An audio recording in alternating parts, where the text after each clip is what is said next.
stage manager.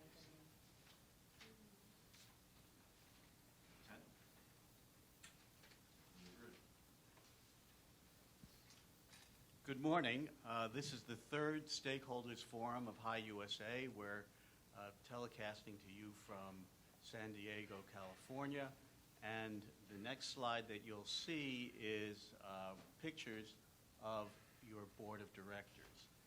Our board of directors is a diverse group geographically, and we are here to serve you. And one of the purposes of this Stakeholders Forum is to fulfill a commitment that was made as part of the unification process, that we would commit to communicate and continue a relationship with our stakeholders to provide as much communication as to the activities of HIUSA as we possibly could.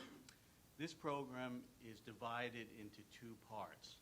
The first part is an overview of HIUSA's activities, our performance, and our financial performance. The second half of the program is devoted to answering questions that have been submitted by stakeholders. To my left are three members of the board, Charles Hokanson, Peggy Stevens, and Walt Knopfel. And we'll begin our presentation on board highlights by Charles. Great. I've got three topics I'm going to talk about that the board's been really working through over the past year. One is that we've had two different election processes that have been going on this fall, one that just concluded and one that's ongoing. I'm also going to talk a little bit about how we've been measuring our impact of the programs and operations that we do. And then I'm going to talk a little bit about just several different issues that the board itself has been focusing on. First, we have two different election processes that we have at HIUSA, and we have at least one of them in operation every single year. This year we've had a board-elected process where our board development committee has interviewed candidates that both external and internal to our board, and identified four people who are going to be, who actually were elected this morning to a 3-year term to the board of directors. 3 who are incumbent on the board and 1 who will be a new member of the board of directors.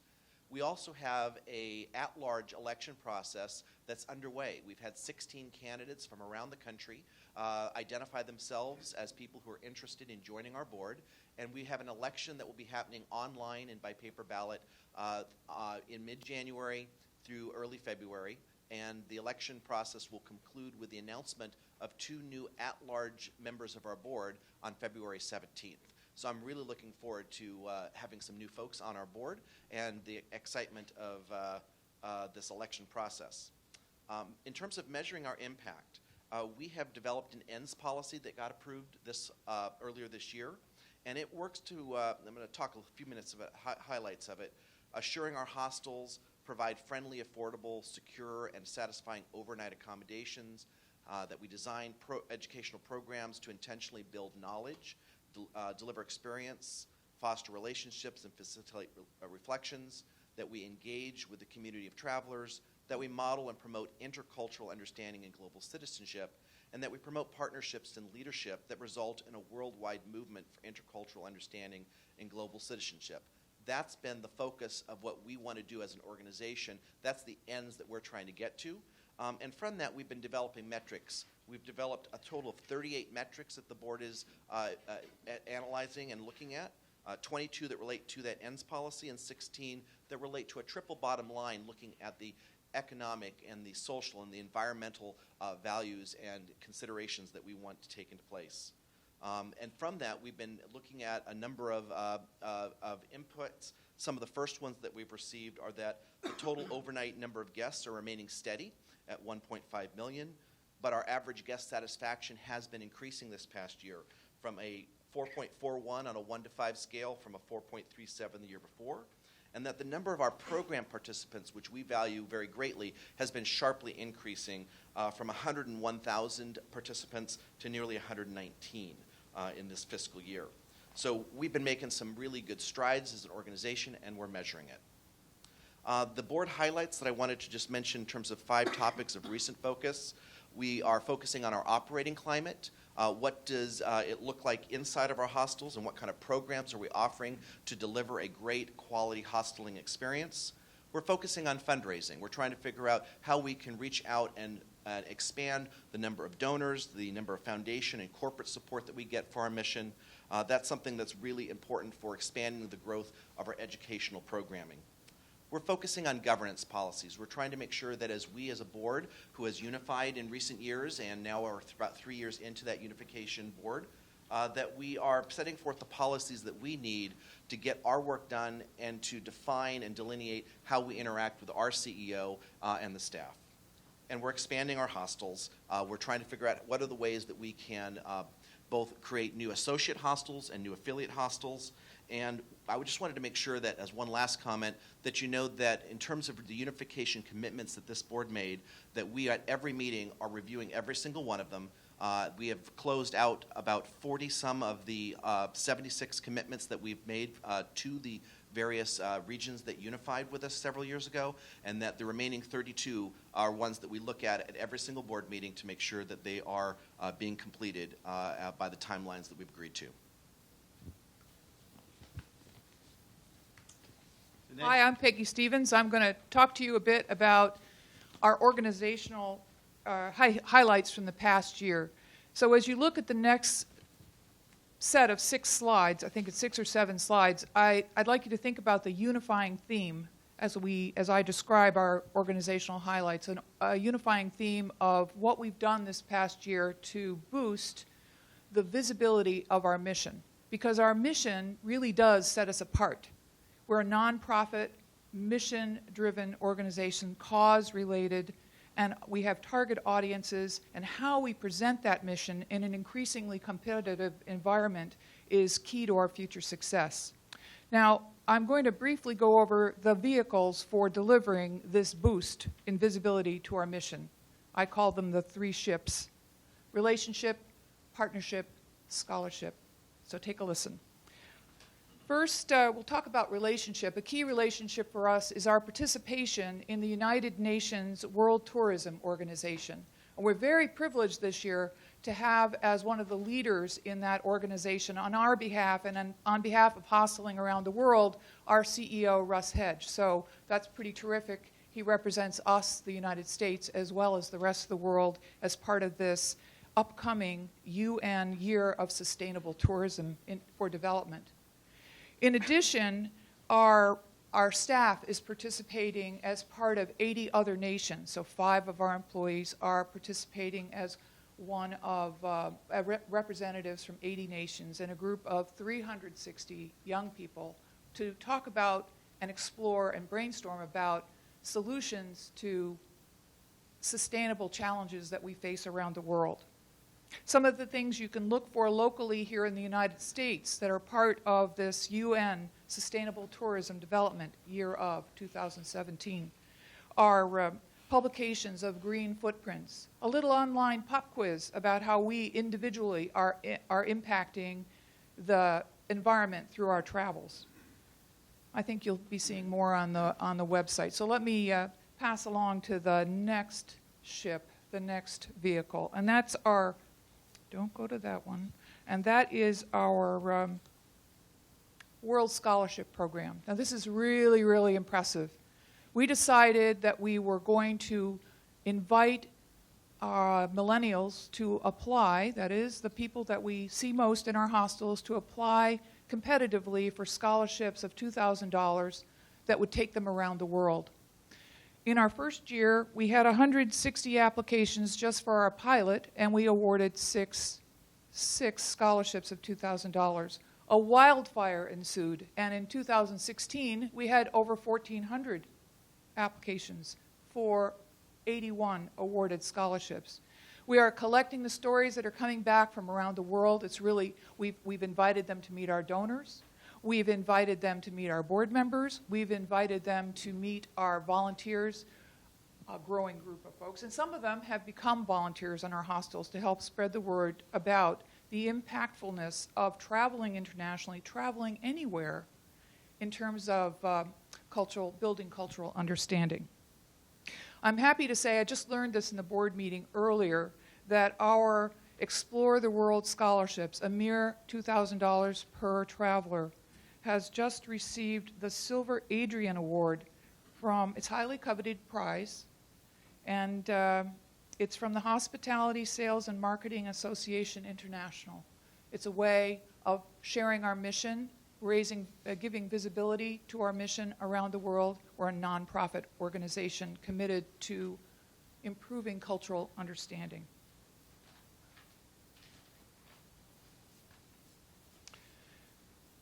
All right. Now, we have taken a deep dive inside of our hostels. How can we make our mission more visible inside of our hostels? And what we've come up with is, wow, you know, we have all these hostels in our network here in the United States, and each one of them has a unique personality. When you go to Nantucket, it's a very different experience when you walk in that front door, and you can only walk in that front door in the summertime, than coming here to San Diego, where you can walk in the front door anytime. Some of our hostels are really laid back. Some of them are very urban and aliyah. And how do we communicate that when you walk in the door? Through a combination of graphics, words, phrases, and I call them pictograms. And each one of the, we've actually completed about 50% of the installations engaging local artists. That's another wonderful connection for us, an international culturally focused organization that's engaging with artists from the neighborhood to execute these cool ideas, fun things. And I have to speak faster, I see. Okay, so I'm going to go to the last ship, which is the partnership development. And here again, we're exceeding our wildest expectations as we look for organizations, professional travel organizations, youth-focused travel organizations, that is consumer youth-focused travel organizations that connect to our mission. We want to have men and women in our hostels who are committed to learning more about cultural understanding. So a couple of notable highlights, I think you'll see them on our website and perhaps on the screens. We've partnered with a group called G Adventures to participate with YOLO, You Only Live Once, which will bring groups of young travelers to our hostels. We have, again, with the UN, become a residential site, a program base for the meeting of the World Merit Scholars, the World Merit 360 group, and it looks like we'll be able to do that next year. And finally, we're partnering with the National Peace Corps Association, not only to co-host joint programs about the value of travel and intercultural understanding, but also it turns out to be a great source of volunteers. Well-heeled volunteers, that is, I mean by well-heeled, they've been around the world. Just last night, one of our hostels, I got to chat with a returned volunteer, and he has been a hostel, and we have one on our board too, I might add, and all of you returned volunteers really help us boost the visibility of that mission. We're a nonprofit, mission-driven organization. Thanks. Thank you, Peggy. I'm Walt Knepfel. I'm the chairman of the organization's audit committee. In 2014, we reported our first unified financial results.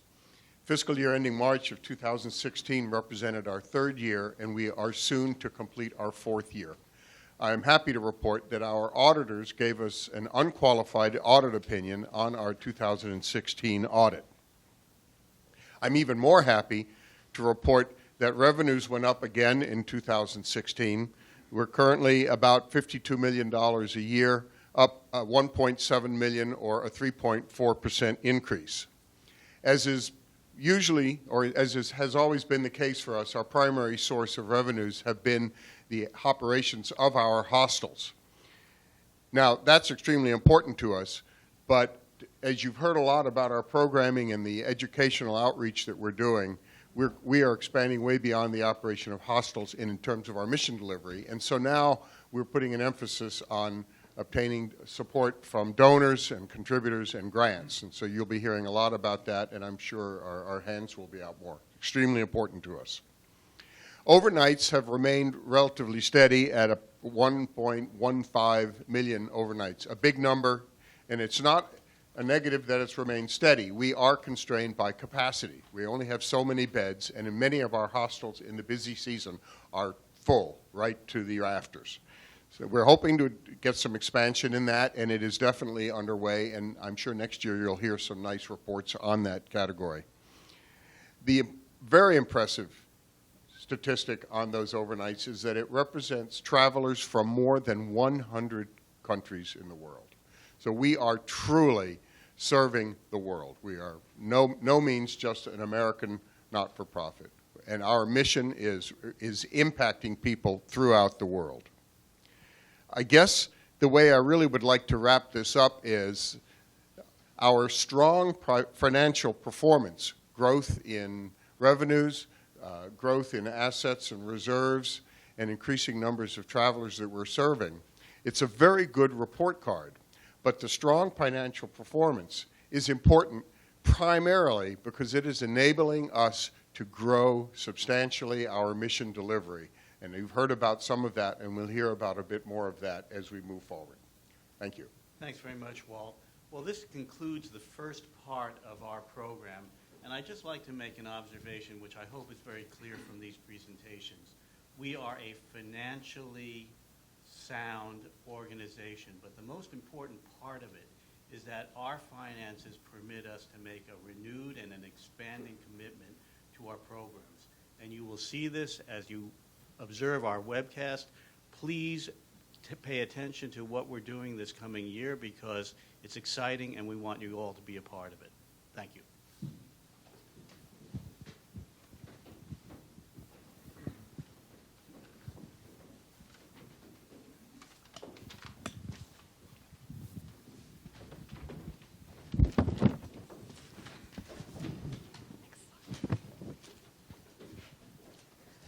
Hi, my name is Sue Schaffner. I'm the Vice President of the Southwest Region, and I'm thrilled to be hosting the board meeting in San Diego. I want to tell you a little bit about our process of how we got to the stakeholder questions. We sent out 2 email invites to donors, members, e-members, staff, and volunteers, as well as national board members, soliciting their questions that they may have of the organization. We sent out over 14,500 emails, and we received 133 questions. Of those questions, many were around hostel development, about the age of our hostelers, about some of our education engagement programs, as well as how we impact the society with our mission. Instead of going through each question, we decided to group them into like-minded questions so that generally we can answer these in a very summary fashion. We will have a more formal FAQ on the website in a few weeks that will go into more detail of more specifics into those questions. I will tell you there were some personal questions that I would refer those questionnaires to our website to ask individually rather than through this forum. So we have 6 board members who will be answering these questions. And the first one is Bernard Hunt, who will be talking about our guest demographics and our environment. So, Bernard, you're on. I'm Bernie Hunt. I'm a board member, and I am the poster boy for the question about demographics because I am not, pretty obviously, what you might think of as your average sort of hosteler. I'm an old guy. And the question I'm answering is this. Someone asked, what are your demographics in terms of age? Are you finding different use of hostels in age categories? What are you doing to deepen engagement in diverse communities within the USA? People of all ages are welcome at hostels in the USA, run by HIUSA. I've been a hostler for more than 50 years, and I've stayed at many HIUSA hostels and other hostels around the world, and I'm a great evangelist for hosteling. And I find, in staying at HIUSA hostels, that they promote a unique, relaxed, and social atmosphere where all guests, even ones of antediluvian ages such as myself, feel comfortable and welcome. Many of the guests that I encounter at HIUSA are younger than I. Obviously, all of them are younger than I am. Sometimes are even older, but they are older and younger than the target demographic of 18 to 30. The engagement staff at HIUSA hostels provide diverse programs and activities available and welcoming to all guests.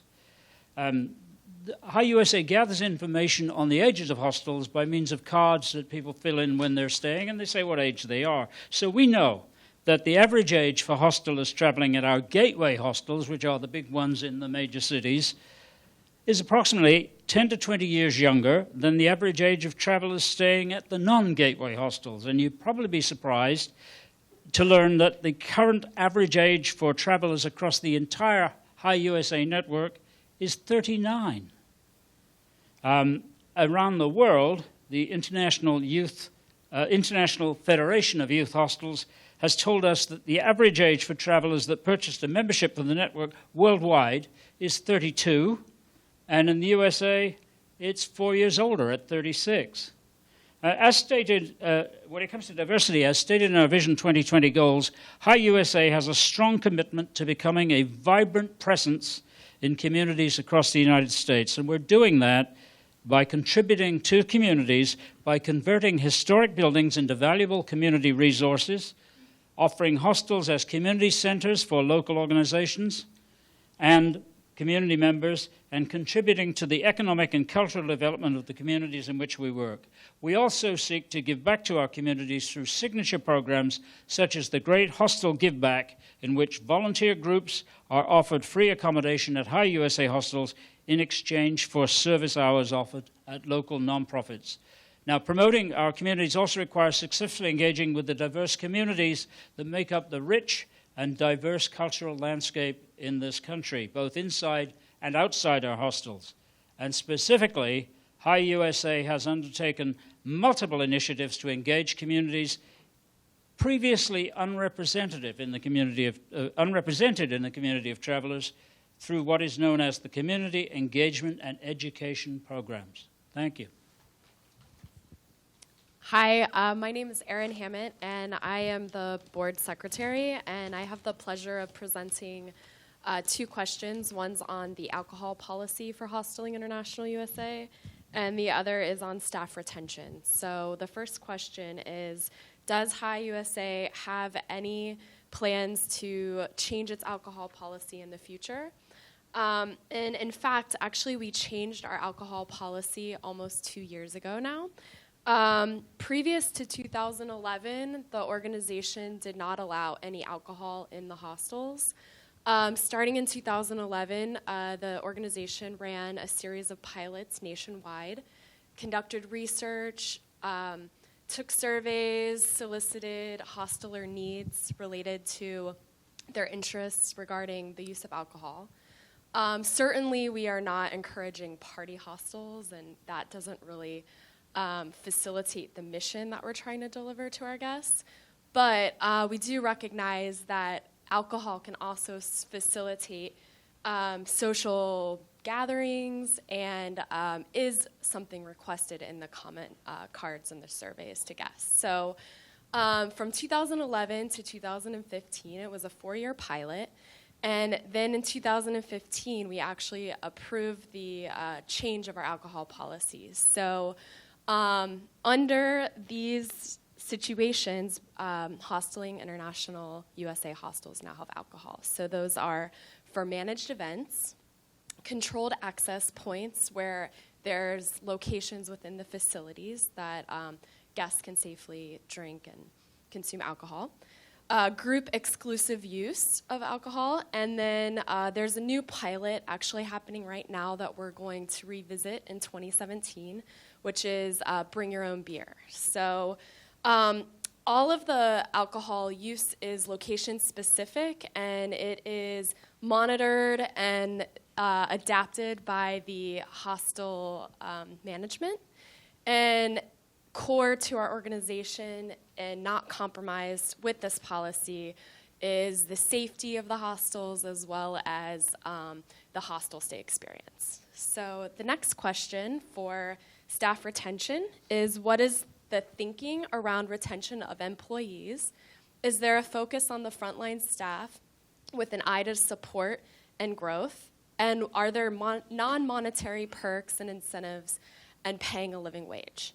So let me just first start off by saying that this was a topic of our board meeting yesterday.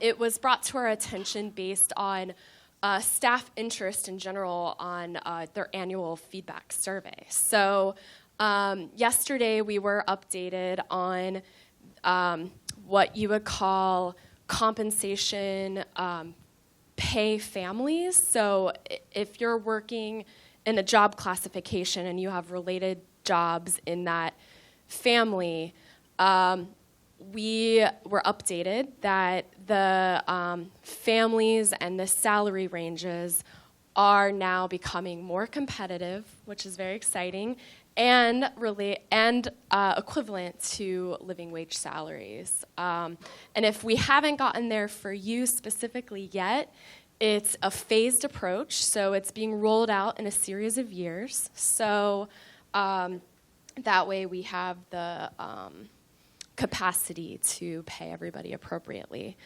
Regarding staff growth and development, which also contributes to employee retention, the organization has tuition reimbursement benefits.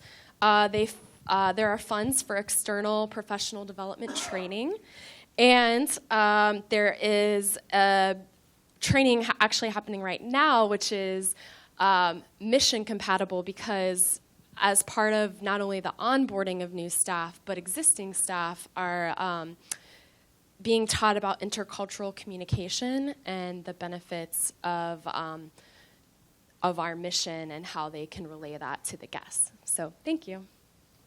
And my name is Nick Andrade, and a member of the board here. And my question is, are there any plans to make HIUSA more competitive? You have to understand that HIUSA is the largest provider of hostel space in the United States and one of the leading providers of hostels throughout the world.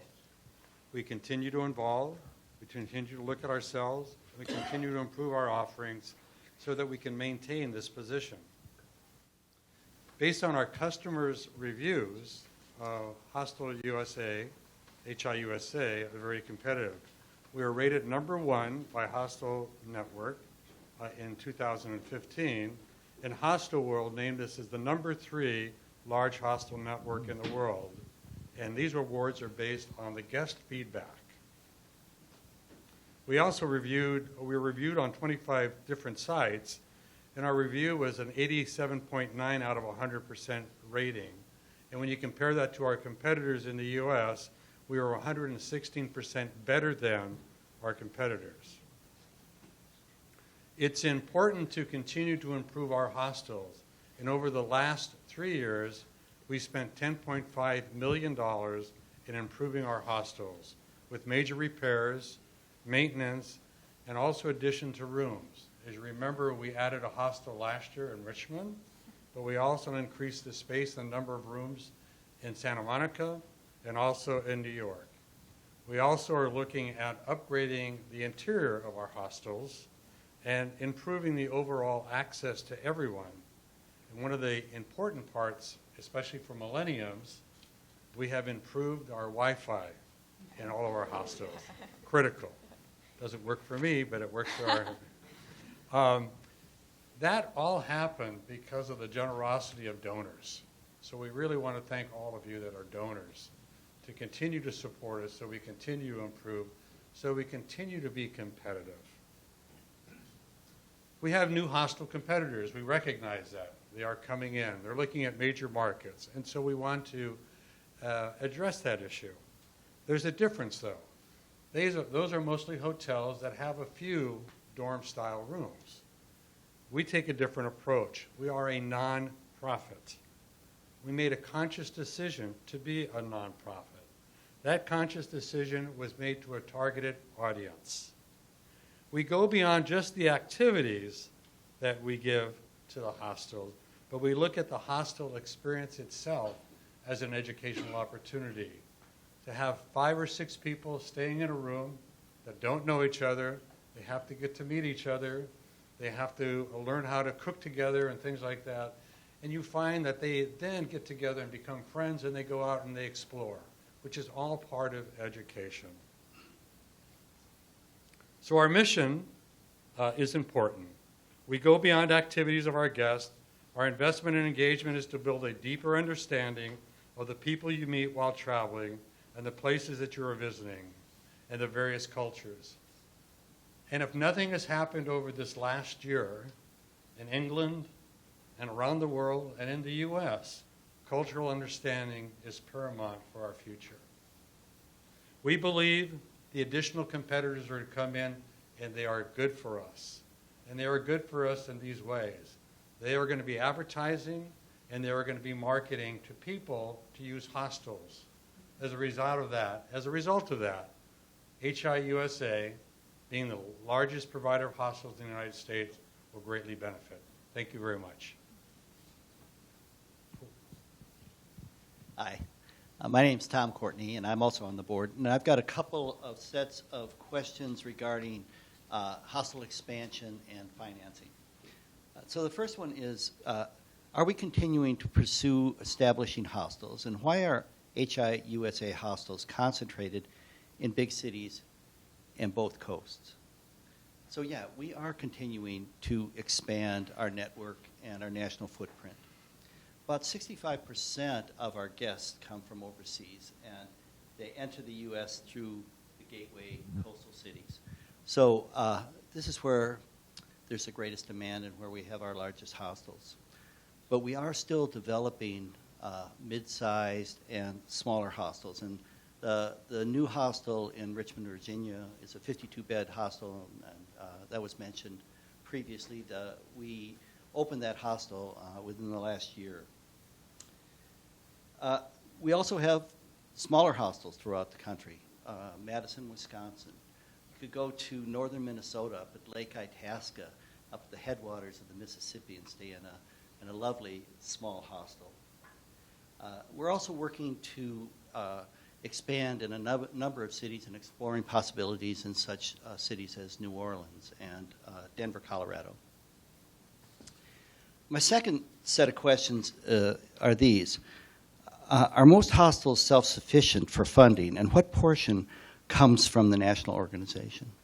So one thing that other board members have been stressing is that we are a nonprofit organization, passionate about the mission of intercultural understanding. And most of our revenue does come from our hostel business, although we have diverse funding streams. Most of our hostels are at least self-sufficient. Some generate surpluses, especially among the larger hostels. And those surpluses are used to further our nonprofit mission and support some hostels that are not self-sufficient. We, as I said, are committed to expanding the hostel network through diverse locations and diverse methods. So that Richmond hostel, our most recent one, was funded through diverse funding streams. When we're opening a new hostel, we really need a passionate local group of volunteers, and we certainly had that in Richmond. So our funding came from individual gifts, from foundation grants, from corporate grants, from state grants, from state tax benefits, and from traditional borrowing. We are also working on developing hostels through associations with local developers. So partnerships with local developers who are developing buildings, working with us to build out those buildings as hostels, and then we lease those buildings and operate the buildings. Another method that we're using is our affiliate hostels. So there are hostels around the country that are owned and operated by others, but they join the HIUSA network, and we are able to expand our footprint through working with them. And a fifth method is that we're working with state, county, national parks to establish hostels. So using buildings that are park buildings to develop hostels, and it's just a great way for visitors from the U.S. and from around the world to really connect with our natural treasures. Thank you, Tom. I'm Jenny Oliphant, and I'm a board member here, and it's a pleasure to serve you this afternoon and answer these questions. A question was posed, with unification completed and a stronger organization, what is the next big idea that will accelerate HIUSA's mission? In terms of these issues, there are really 3 areas that we're doing to accelerate mission. We are focusing on hostel improvements by investing in our current hospitals and making sure that they go just beyond cleanliness and comfort, but promoting and fostering our mission with all our guest interactions.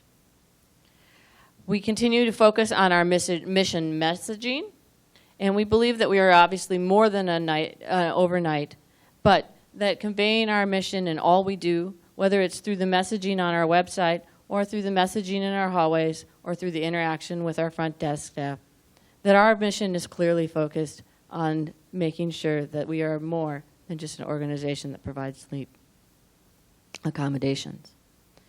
We are also focusing on our education and engagement programming, and with a real emphasis on increasing the tolerance that we have among people in this country and in this world.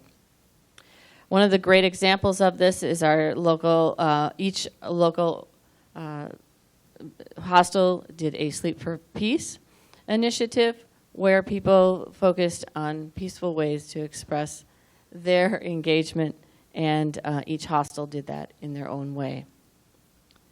Most recently, HIUSA has also developed an Explore America program. This is a program for young people in the U.S. to travel to other communities and learn what it takes learn what it takes to make a unique country and what makes us each unique and different.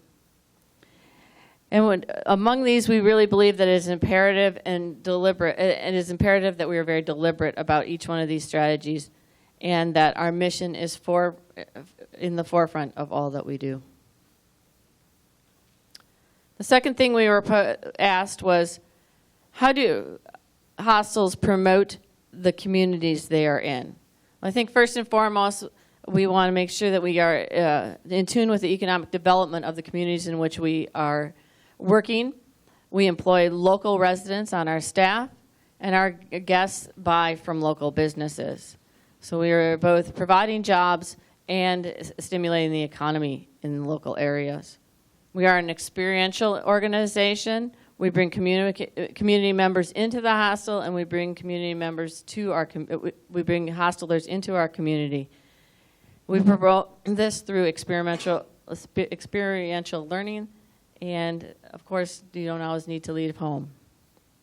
We also have a very strong emphasis on our educational mission.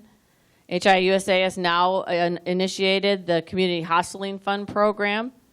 This program allows local volunteers to help select travelers for the initiative, and scholarships are given for $2,000 for international travel or domestic scholarships for $500. We provide community service. Our hostels offer free overnights during January and February to local volunteer groups through our great Hostel Give Back program. If you're interested in that program, you can look at it on hiusa.org for more information. We also make sure that our hostels serve as welcoming centers. We want to connect our guests to our community, as I said before, and our community to our guests. And then, of course, we have many, many resources for those community members to engage in. Thank you. Hi, I'm Roseanne Landay. I'm vice chair, and I'm very proud to serve HIUSA. One of the questions that I've been asked to respond to is about fundraising. The question is, I just received your annual report. As a longtime supporter whose donations are in part calibrated by board giving, why is there such a large variation in the size of gifts by board members? Well, first off, I want to thank you for your donation and all of you who have donated to HIUSA. As you've heard from my colleagues today, we are a nonprofit. We do charge a fee for people to stay in our hostels, and we try to keep that fee as low as possible to cover the cost of running our hostels, as well as educating our hostelers and the community on intercultural understanding and developing people to become active global citizens, people who want to change their communities, change their countries, change the world for the better. But we can only expand our impact if you continue to support us with your donations, because we want to retain access to our hostels to people of all socioeconomic levels. As for the question about board giving, the HIUSA board is 100% committed to giving. This is a requirement we have of all our board members. This means that everybody who serves on this board makes a financial contribution. At the same time, HIUSA is committed to modeling the change we seek in the world. As such, it's important that our board be diverse. And that goes beyond just gender diversity, race diversity, geography. We also seek different socioeconomic levels and ages. And you've seen today on our panel quite a variety of ages in particular. So as a result, board members are expected to make a contribution that is significant to them. So that's going to result in a varied amount of financial giving by our board members. At the same time, I think it's also important to remember that this is a volunteer board. So board members contribute hundreds of hours each year in volunteering to serve on the board and completing the work of the board. And this is their time, this is their expertise. And this is on top of their financial contribution. So I think overall, you may not see that in the annual report, but in some, the board members are quite generous in their support of HIUSA. Okay.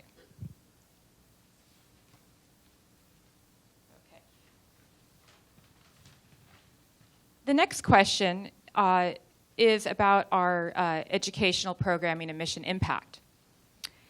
Considering that HIUSA is registered as an educational nonprofit, how does the board and senior leadership plan to continue enhancing educational opportunities for hostel guests and staff? How do you plan on increasing awareness to guests and staff on the significance of education and mission delivery? How do you implement and balance these programs while acknowledging the reality and demands of day-to-day operations? Well, these questions really get at who we are as a nonprofit. We are an educational nonprofit, and education is core to what we do.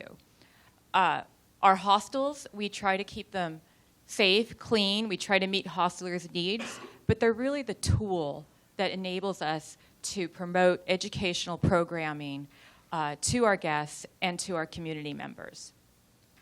So in order to ensure that all activities at HIUSA have an educational impact, we are utilizing the Association of American Colleges and Universities learning rubrics to assess and measure goals. So we've really begun to implement a very structured program for assessing whether or not we are achieving our educational programming goals and measuring outcomes. And this means that we are measuring not just the impact of the hostel stay on our guests, but also our curriculum-based programming. And through these rubrics, our guests and our participants rate our activities so we can ensure that we're meeting the goals and that we can continue to improve. Our largest program is the actual hostel stay. It's not just beds or heads in beds, as they say in the hotel industry. It's really about our guests having opportunities to learn from their experience with HIUSA, whether that be interacting with someone in your dorm room who shares a different perspective than you do, or cooking dinner with someone from a different culture or a different neighborhood.